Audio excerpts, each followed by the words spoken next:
It is all 258, and finally, after a seemingly endless spiral of worry, anxiety, and concern while tracking the journey of the second group, they had arrived safely on Mars.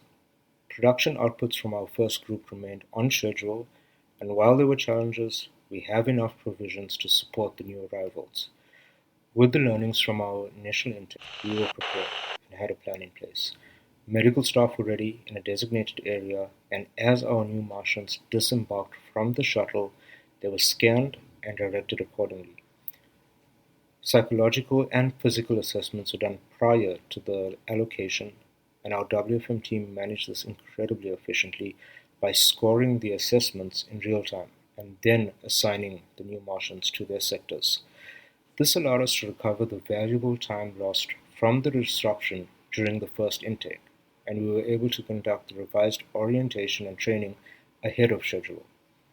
Given how smoothly this process was managed and executed by our WFM team, our new arrivals had extra time to socialize and get to know their new home and fellow Martians.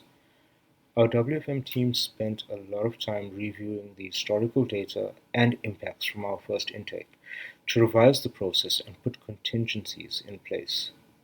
Our training back on Earth covered this in the continuous improvement cycle of the training.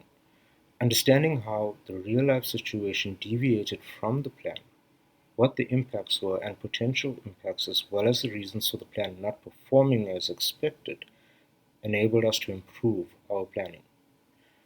Forecasting the impacts, scheduling the efforts, monitoring the execution of the plan, and reporting back on the variation to that plan became our foundation of all our decisions in our habitat. The second group, though, came with new challenges that needed us to be agile to overcome. A growing community meant a larger workforce, a larger workspace, and most of all, a mix of skilled and unskilled Martians. The first group was already familiar with work tasks and efficient in their output, while others were slower, still getting used to the way things worked. And while they were effective, they were not efficient. Being effective meant that they could get the job done with the same quality and output as the first Martians, but they had to find their efficiency by practicing and mastering their work tasks.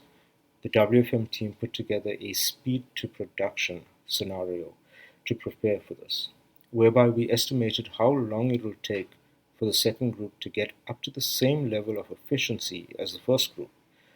We did this by analyzing the trends of the first group, which gave us a timeline. In addition to this timeline, we also knew which key metrics to focus on based on what the first group struggled with, and with the additional resources, we could now afford to shrink our workforce at certain times. We could have smaller groups attending shorter training classes to improve their efficiency.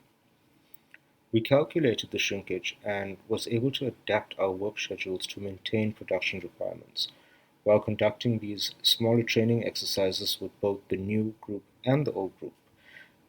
The old group needed refresher training, and we strategically shuffled our resources between old and new Martians so that we could leverage off a skills transfer technique. That way, the new group could learn from the old group while still getting the job done.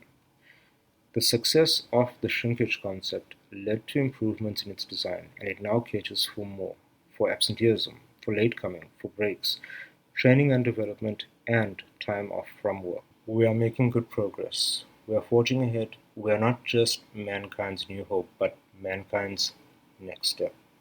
Earth should be proud. This is Outpost WFM signing off.